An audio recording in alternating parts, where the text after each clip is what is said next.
Les Vraies Voix Sud Radio avec Benjamin Glaise, Morad Aïtabouche et Jean-Luc Touly. On parlait du pass sanitaire.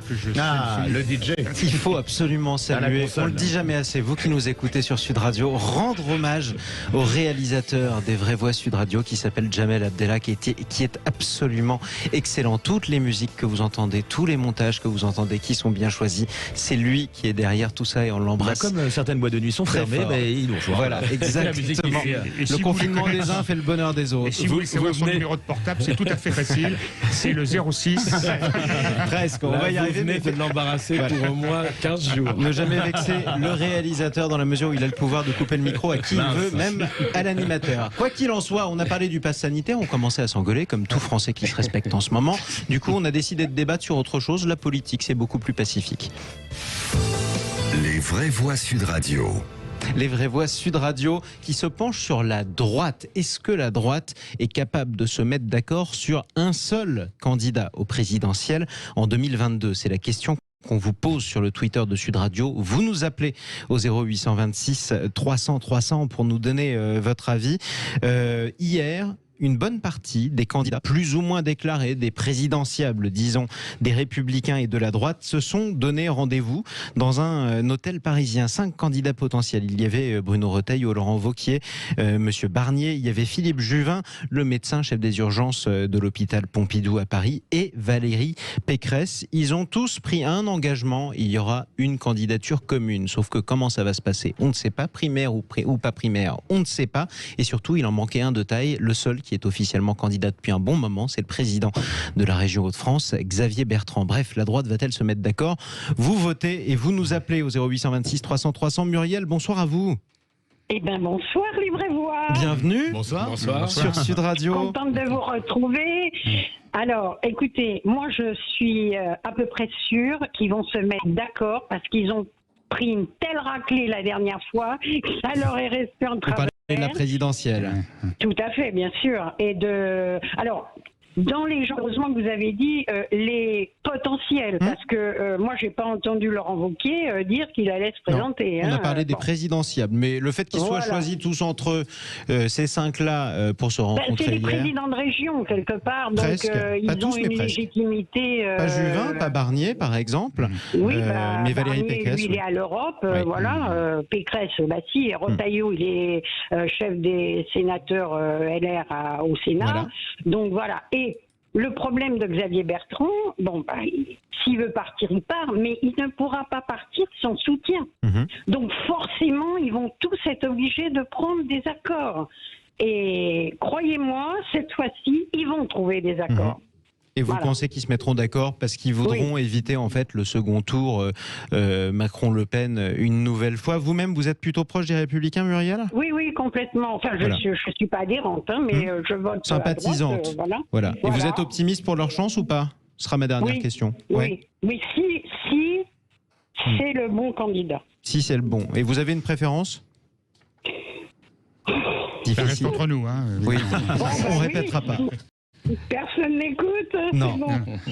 Non, moi personnellement, je suis assez Wauquiez. Voilà. Vous êtes plutôt pour Laurent Wauquiez, le président de la région. Tout à fait, parce que c'est quelqu'un qui gère. C'est la région la mieux gérée de France. C'est quelqu'un qui a toujours été droit dans ses bottes, voilà. Ni à l'extrême droite, mais pas non plus mou du genou, voilà. Et après, c'est votre ligne. Ça vous convient. C'est ma ligne. Merci beaucoup, Muriel. Attendez, est-ce que je peux faire passer juste un message qui vient de nous tomber de la préfecture de l'Hérault.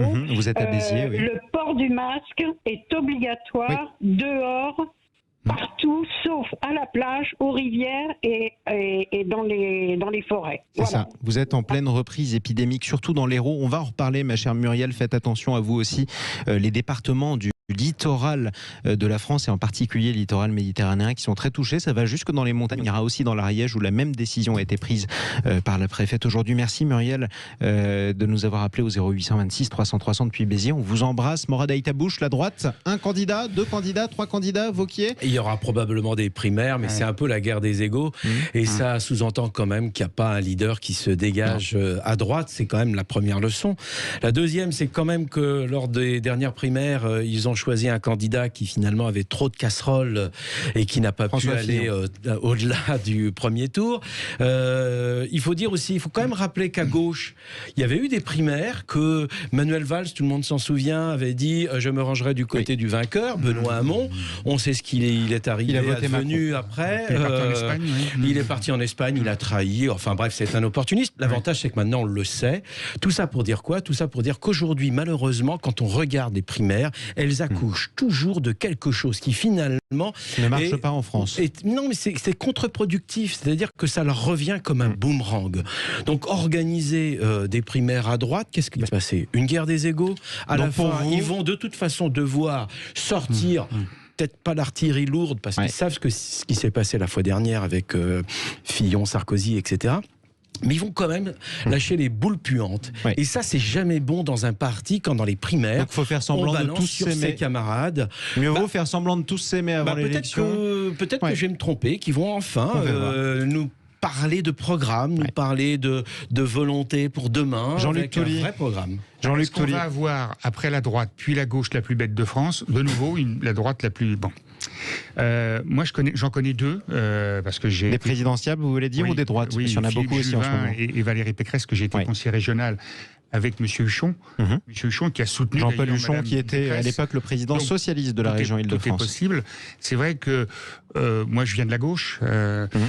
C'est vrai que Philippe Juvin, j'aime bien. Oui. Voilà, mais c'est totalement irrationnel. Vous venez de la gauche et vous avez un candidat de droite qui vous plairait bien, quoi. De toute façon, à gauche, il n'y en a aucun qui me plaît. Donc vous voterez à droite, c'est un deuxième scoop sur Sud Radio. Dis pas ça, je dis pas Moi, j'ai ça. quand même une question. Oui. Le programme de Philippe Juvin, c'est quoi? En quelques mots, ses promesses? Je pourrais pas citer ces grandes... C'est le personnage. C'est le personnage, parce que moi, je le côtoie dans un certain nombre de syndicats intercommunaux. Vous pouvez pas le côtoyer à Pompidou, par exemple, au service des urgences, il y est vraiment très peu. Oh, c'est un petit coup, ça quand même... Non, mais c'est une réalité. J'étais à Pompidou pendant toute la période du Covid. On rappelle, Philippe Juvin est un ancien député. Il est maire. Il est aussi prétendant, candidat à la présidentielle. Et chef du service des urgences de l'hôpital Pompidou. Jean-Luc Touly. C'est tellement banal que tous les élus de droite et de gauche multiplient le nombre de mandats et de fonctions. Il est par ailleurs maire de la Garenne-Colombe. Tant qu'on n'aura pas un statut d'élu avec une rémunération... Ça, c'est autre chose et un autre débat. Bref, revenons à la droite. Un candidat, deux candidats... Et ensuite la parole. Moi, je vous dis, ils vont se mettre d'accord ou ce sera c'est deux candidats d'Île-de-France. J'ai été au conseil régional d'Île-de-France. J'habite en Île-de-France, donc c'est un peu facile. Mais j'ai rien contre les autres. C'est ça. Mais c'est vrai ils se mettront d'accord ou pas? C'est ça ma vraie question. Le problème, c'est au-delà de vos préférences. Ma préférence, je vous dis, c'est plutôt... c'est pourquoi je vous demande si vous pensez qu'ils se mettront d'accord. C'est surtout ça la question. Moi, je pense qu'ils vont se mettre d'accord, parce que pour les raisons que Muriel a évoquées tout à l'heure.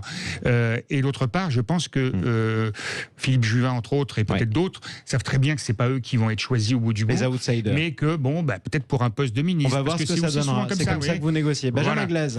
Alors, je sais pas, je vais peut-être pas relancer la polémique sur le terme de reculade, mais à noter quand même qu'il y en a une petite de la part de Xavier Bertrand, parce qu'il a rencontré quand même aujourd'hui Christian Jacob, Gérard Larcher et Jean Leonetti.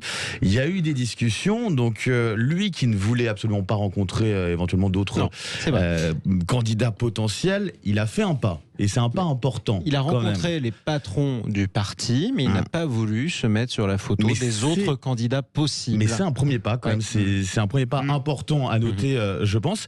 Et puis sur la question des primaires, c'est vrai que ça ne marche pas, quoi. On le voit bien. Ça veut dire qu'en gros, pendant les primaires, on a un discours, voire un programme pour les primaires à droite toutes, en l'occurrence là. Et puis pour les présidentielles, il faut faire un nouveau programme pour recentrer un petit peu ces idées, ces mesures, avec un coup de barre à gauche, en tout cas plus centriste.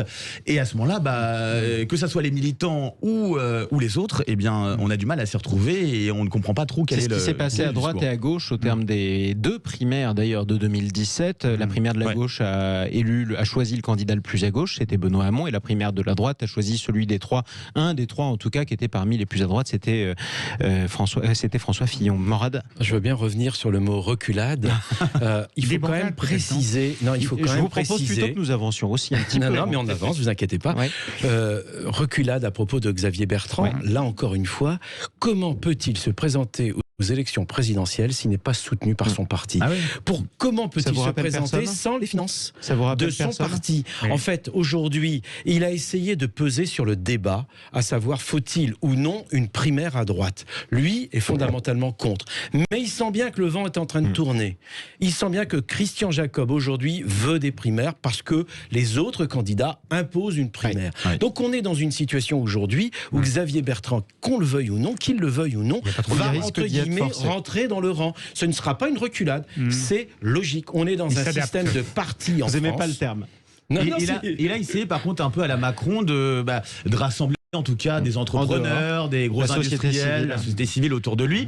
Et a priori là, s'il revient vers son parti, c'est que aussi peut-être ça n'a pas marché comme il le souhaitait. C'est en tout cas un candidat qui a quitté le parti Les Républicains et qui aujourd'hui a rencontré les principaux responsables Marine de Le Pen, qui était la présidente et qui maintenant veut se présenter mais n'est plus la présidente du Rassemblement national. C'est un autre parti. Donc on y reviendra. Mais oui, sauf qu'elle a des finances. Et elle a le soutien de son parti, c'est un autre sujet. Mais on reparlera de Marine Le Pen si elle vous manque. Jean-Luc Touly, promis, on en reparlera dans les vraies voix Sud Radio.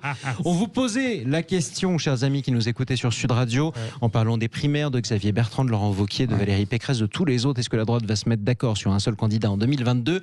Pronostic, ou plutôt réponse catégorique des auditeurs de Sud Radio, c'est un grand non à 84% d'entre vous. On poursuit le débat des vraies voix, ou plutôt les débats des vraies voix.